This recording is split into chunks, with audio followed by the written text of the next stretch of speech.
Our first presenter answers that lifelong question, what can I do? It's been said the two greatest days in your life, the day you were born and the day you find out why. Let's hear from someone that has had those 2 days. Queen City Leader Mini Summit, please welcome the founder of Samaritan's Feet International, Manny Ohonme. Over 40 years ago, a missionary came to my country to come impact the life of kids. I just always wonder what would have happened if that man chose not to come.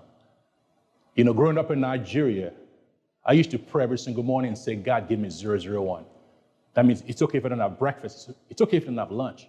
But God, give me supper so I can make it through the next day. I know you look at me today wearing this nice, fine little suit, wondering, has this brother ever been hungry ever in his life?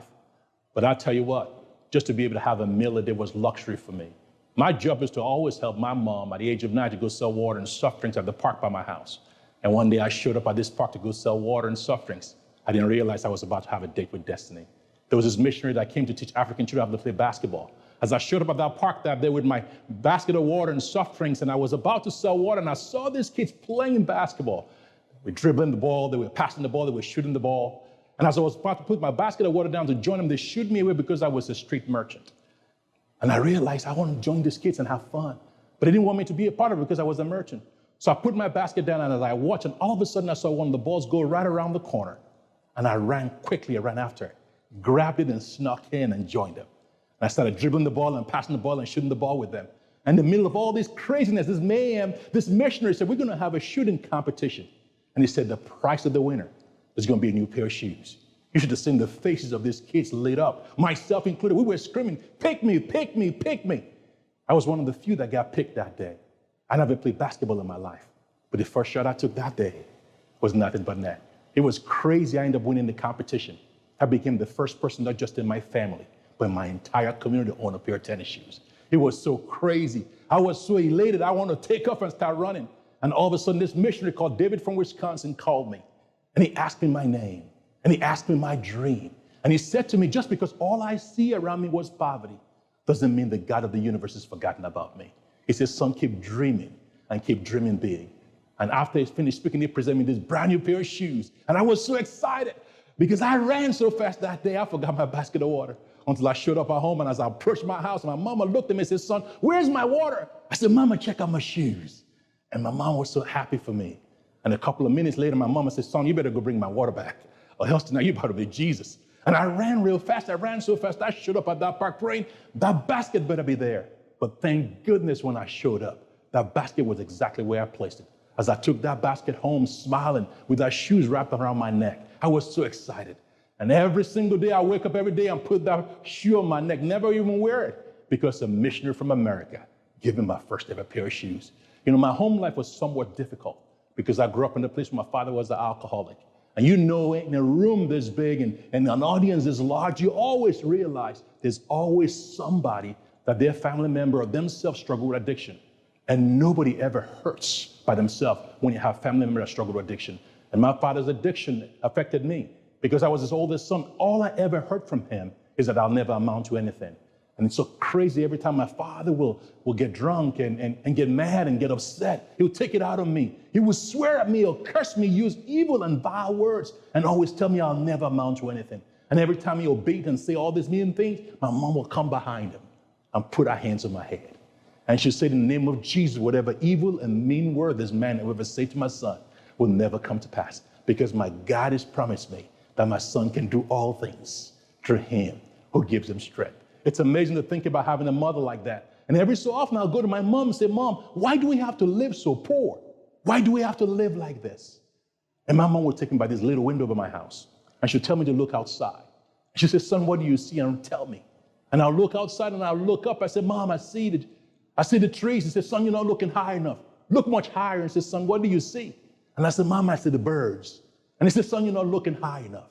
Now remind me again, what do you see? And I said, Mom, I see the clouds. And then she said, son, you ever wonder why God created the sky so high? And I said, I don't know, Mama. And she said, so poor boys like you can dream real high. He said, never make an excuse for life. He says, just because today may be a crappy day doesn't mean tomorrow ain't going to be a great day. As long as my God is on the throne, she'll tell me that, son, you can do all things through Christ, who what gives you strength. And I started believing what my mama said. I started playing basketball. When things would get hard at home, I'd run to the basketball court. Basketball became my escape. Until one day I went to approach my coach. I said, Coach, I want to go to America to go play basketball. And he looked at me and he laughed. And he said, you're not big enough, you're not fast enough. What makes you think you can never get an opportunity to play basketball in the United States of America? I said, I don't know, but I'm willing to try. And he said, son, you got some balls. And he said, man, I don't know if you can make it, but I'm willing to do this for you. I'm going to give you some names of schools in America. I want you to write them letters. And if any of them ever respond to you, which I doubt, and they even have any close interest in providing you a scholarship, I'm willing to give you a letter of recommendation. And it was crazy. I ended up getting interest from 5 different schools. But I didn't know much from America. I didn't know much about America. I've heard about New York. I've heard about Los Angeles. And I've heard about Houston, Texas. So I said, I'll pick the school with the best looking brochure. It was crazy. I picked the University of North Dakota in Lake Region. It was so crazy. I still remember when I showed up in North Dakota, I said, I've done something wrong to God. African people should not live in North Dakota. It was the craziest thing in my life, but it became the best decision I ever made. I still remember meeting my future bride at that school. I finished at that school. I transferred to another school in Minnesota. And I went and got my undergrad in international business, international relations, because my dream was one day I wanted to be able to run the UN food program. I knew what it was like to be poor. And I finished there. I went to get my master's degree in applied economics and agricultural management. And I had the opportunity to be able to focus my specialization on supply chain management. I became one of the top students in my program in the country, and I was invited to this conference in San Diego where over 5,000 top business leaders from around the world that were in the supply chain business convened in San Diego. And I remember landing in San Diego. I said, God, why wasn't this one of my options? You sent me to North Dakota. It was pretty crazy. And it was so crazy, I met this gentleman that was from a great city called Charlotte, North Carolina. He ran a software company in the supply chain space, and he approached me. And he said, you want a job? I said, yes, I want a job. He said, I'd like to fly you to Charlotte. I said, where is Charlotte? He said, why are you asking me that question? I said, the last time I didn't ask that question, I showed up in North Dakota, and I wasn't about to make that decision twice. And I remember flying to Charlotte, North Carolina on an amazing day. I left Fargo, North Dakota that day. I still remember just like it was yesterday. It was 46 below zero. And I landed at Charlotte Douglas Airport, and it was about 75 degrees in November of 1995. It was so crazy, they offered me the job on the spot. I remember looking them out, looking through the room, and I was gazing and looking all around. And this guy said, are you going to take this job? I said, I don't know if I'm going to take this job. Me and wife pray about everything. I still remember I went around the corner, I picked up this landline. We didn't have cell phones in those days. And I remember calling my wife. I said, babes, I know you and I pray about a lot of stuff, but this one, you're just going to move. We're going to trust God to work out the details. I remember moving to Charlotte, North Carolina, starting my family and joining this software company. And my father got sick. And because of that choice of my father's sickness, because sometimes God always allows us to make our choices willingly. But I promise you one thing, he never allowed us to pick our consequences. My father's choice to abuse alcohol and eventually caught up with him. And my father ended up dying because of his choice to abuse all these mean and vile things that he put into his body. And I remember going back to Nigeria after my father passed away and walking into my home and seeing how poor we really were. It was so bad, I couldn't even use the bathroom. I had to go across the street to the park by my house where I used to go, play basketball. And I look at all these kids across this horizon, and I saw many of them poor, many of them didn't have shoes. And I said, what if I can start coming to help children just like this and provide them shoes? And that's when the vision of Samaritan was conceived. And I came back to America, and I learned that over 300 million kids in Africa every day wake up with no shoes on their feet.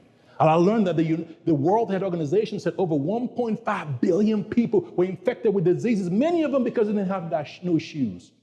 And I said, somebody ought to do something about this. At that time, I didn't realize that somebody was going to be me. Fast forward 5 years later, my wife and I started this organization called Samaritan's Feet, with a vision to put shoes on the feet of 10 million kids. And I'm happy to tell you today, 18 years from this journey, we've now served close to 8.3 million people in over 440 U.S. cities, close to about 110 U.S. Countries around the world, and over 44 U.S. states. It's amazing for a kid who didn't have shoes today. We now manufacture our own line of shoe, the first of this kind of world shoe that has a prophylactic that actually has an active antimicrobial, a nanosilver that's rechargeable, that allows us to repel bacteria and parasite infection and allow people to be able to go to school, allow kids to be able to go to school. But as we're doing this, that we realize we've been given a gift. And corporations that we partner with, it's so crazy. They always ask themselves, what can we do to be able to make an impact in the communities where I live, work, and play? See, that's where Samaritan's Fit come in. I still remember one day, communicating and connecting with our friends at General Motors. I still remember the CMO of GM, my dear friend, Chris Perry. When he selected Samaritan's Fit as one of their preferred charity as part of the Final Four, they were looking for a platform that will allow them to be able to impact their communities. They were looking for ways that their associates can serve and be able to make an impact in the life of people all across the United States and around the world. And it was crazy. I still remember us bringing 400 homeless children to the corporate headquarters of General Motors. It seemed just like yesterday. I still remember this janitor weeping as we sat down and each executive and employee of General Motors sitting across from these children, washing their feet, asking them what their dreams were.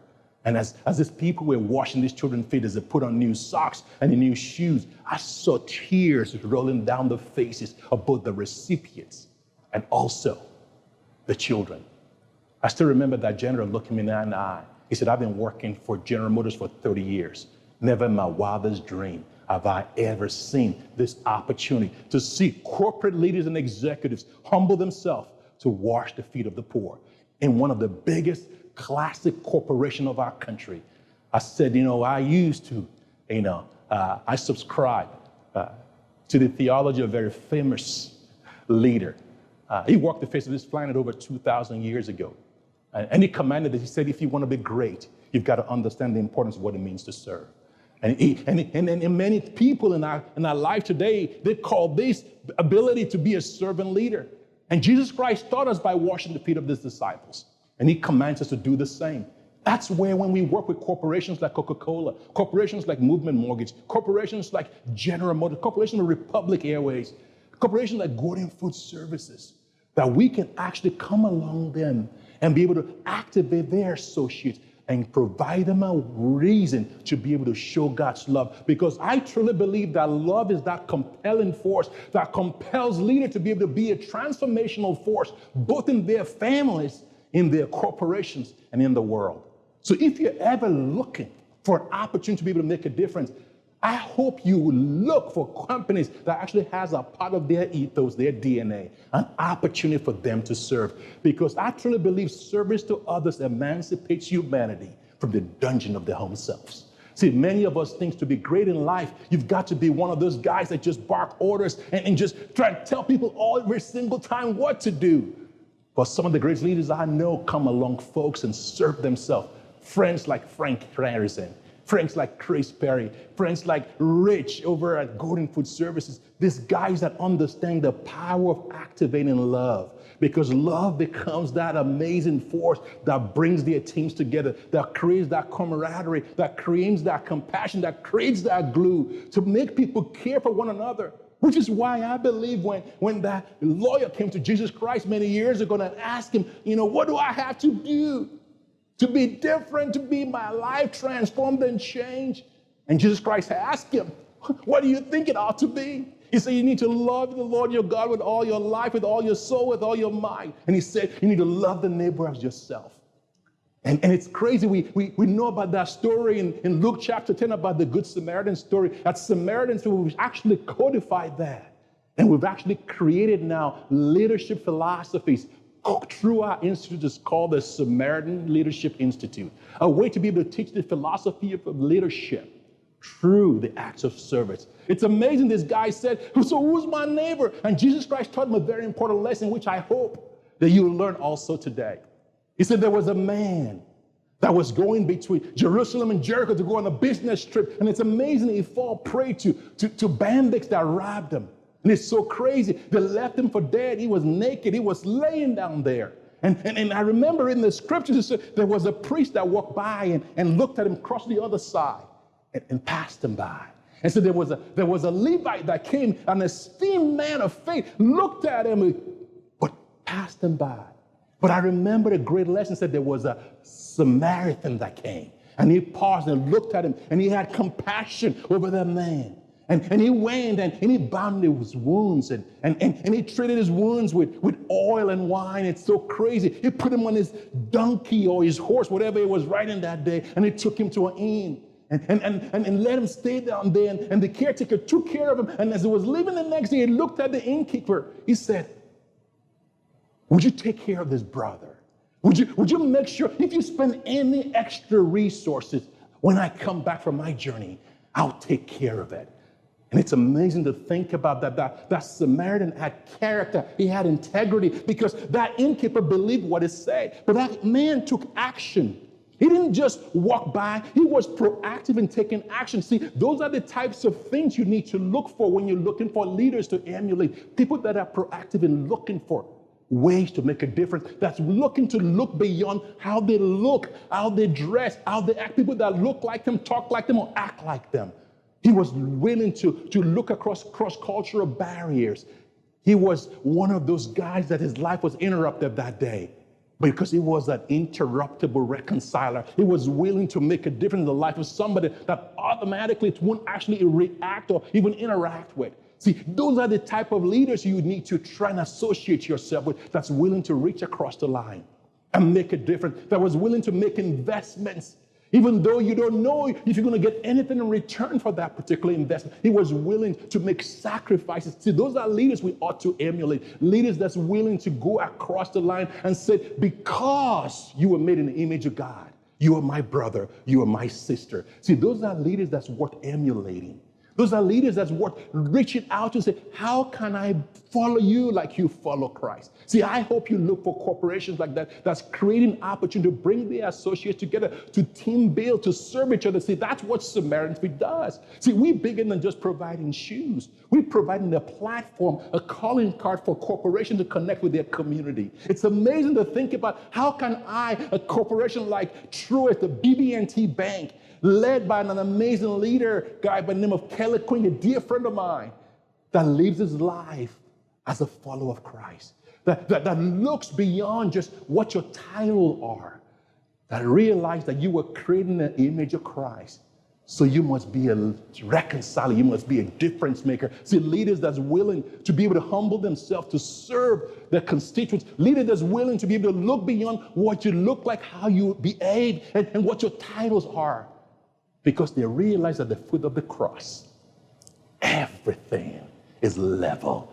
Everything is the same level. So you can be a leader. You can be that type of leader that I can actually reach down and show folks what to do and how to do it. Don't just bark order, but hold them by the hands and walk them through the process. To be an effective tool in the hands of God, to be a missionary in your workforce, to be a force for change, a force for good, to be an individual that can truly bring transformation, that when you don't show up the next day, the corporation will realize that person was missed.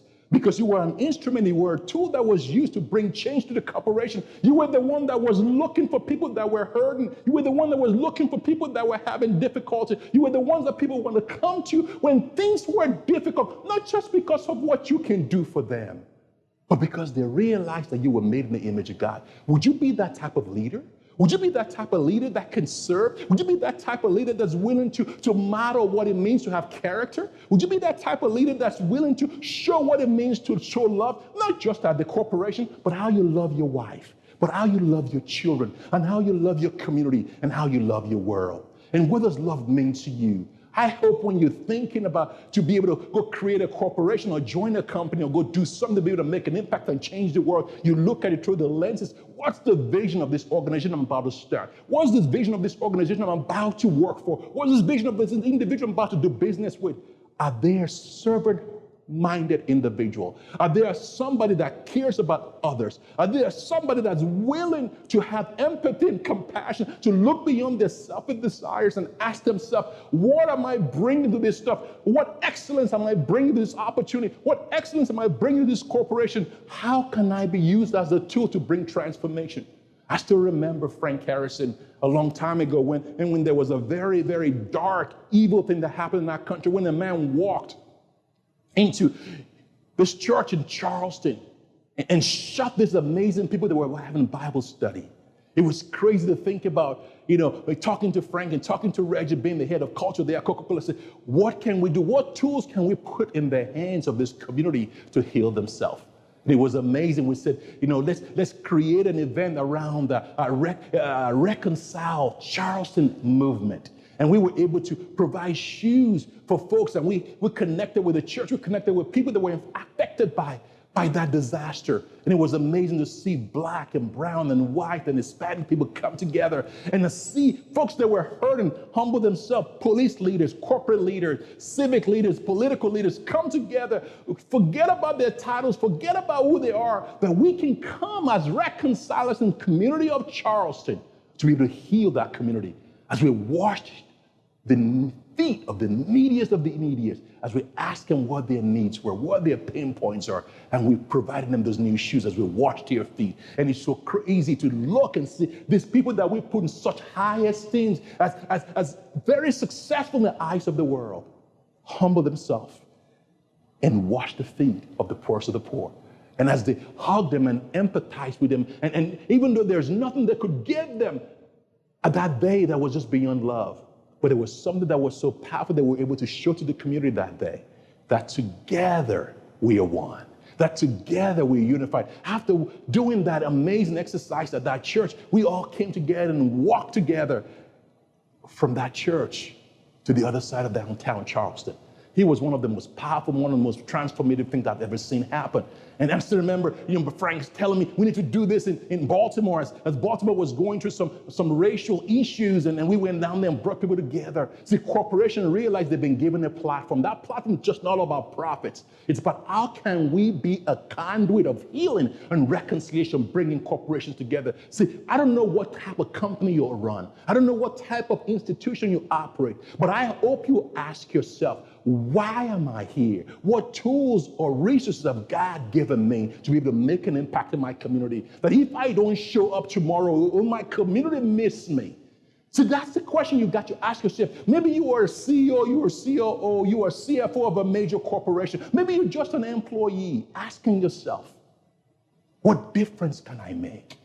I hope you step out and show off the power of love, that empathy and compassion and caring and serving and loving becomes the DNA and the ethos that you're remembered by.